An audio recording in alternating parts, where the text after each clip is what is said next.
Welcome to Odia tutor classes. पिले तुम Odia exam रे रचना दरखास्त ता सह पत्र लिखन मध्य आसी थाई। रचना एवं दरखास्त तो मु सिलेक्शन दे देइतिली। आज आमे पत्र लिखन डिस्कस करिबा।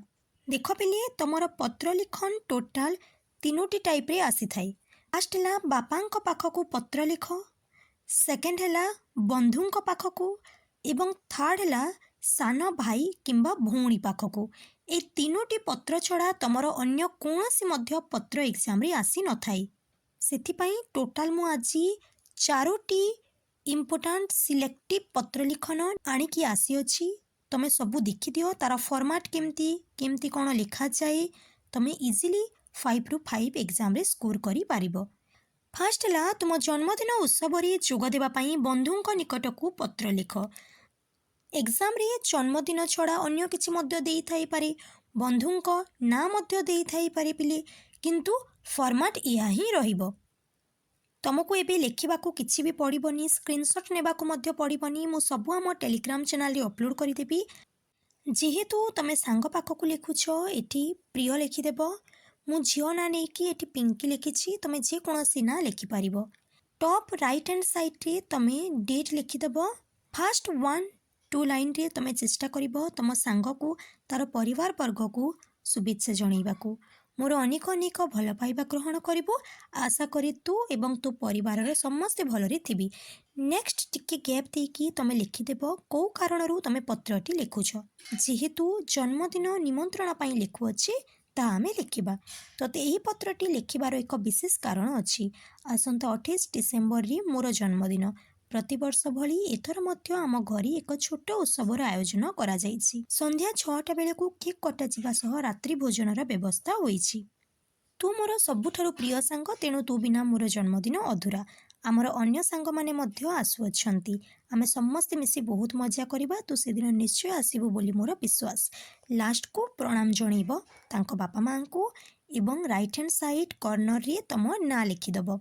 मु तो एहीपरि भाବରେ लिखिछि पिले, तुमे चाहिए आउ किछि चेंजेस मध्य करिकि लिखि पारिबो। लास्ट को पिले एठी गोटे बॉक्स करिदेबो। ऊपर लिखिदेबो ठिकଣା, गोटे पटरे लिखिबो प्रेरक एवं अन्य पटरे लिखिबो ग्राहक। प्रेरक माने जे पठौछ तम एड्रेस लिखिबो, ग्राहक जहाँ पाखक पठौछ तार एड्रेस लिखिबो। सेकेंड अच्छी देख खबर कागज पठन उपकारिता संपर्क बुझाई सान भौणी निकटकू पत्र लिख। जेहेतु सानर भौणी से तुम ये प्रिय लिख। देख किपरि भाबरे मु लिखिछि देखिदियो पिले। मु जेमती लिखिछि तमे सेमिति लिखिले मध्य चलिबो एवं तमे तम मनरू लिखिले मध्य ताहा चलिबो। देख किपरि भाबरे मु डिटेल्स रे पत्रटी को लिखि देइछि।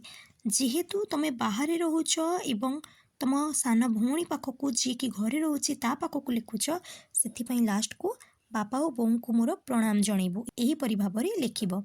लास्ट को तुमर ना लिखिदेब। थर्ड है छात्रावास फीस दाखल निमंते टंका पठेबा पई बापांक निकटकू पत्र लिख। जेहेतु बापांक पाखकू आमे लिखुछे सेथिपई आमे पूज्य बापा एहीपरि भाबरे लिखिबा। लास्ट को तुम ना लिखिदेब एवं ठिकଣା करिकी प्रेरक ग्राहक मध्य लिखिदेब पिले। मु जहाँ सब आज दौची देखिबो से भितरु ही तुमर 2टी पत्र लिखन आसीथिबो। गोटे और आउ गोटे थिबो, तुमे जे कोनोसी गोटे इजीली करिके आसी पारिबो। नेक्स्ट है निज स्वास्थ्यर जत्न नेबा निमंते परामर्श दी सान भाई निकटकू पत्र लिख। प्रिय लिखिबो। प्रिय पिले तमे सान भाई सान भौणी बंधुंक पाखकू लिखिबो। जदि बापांक पाखकू लिखुछ ताहले पूज्य लिखिबो। देख केमिति एही पत्रटी मु लिखिछि।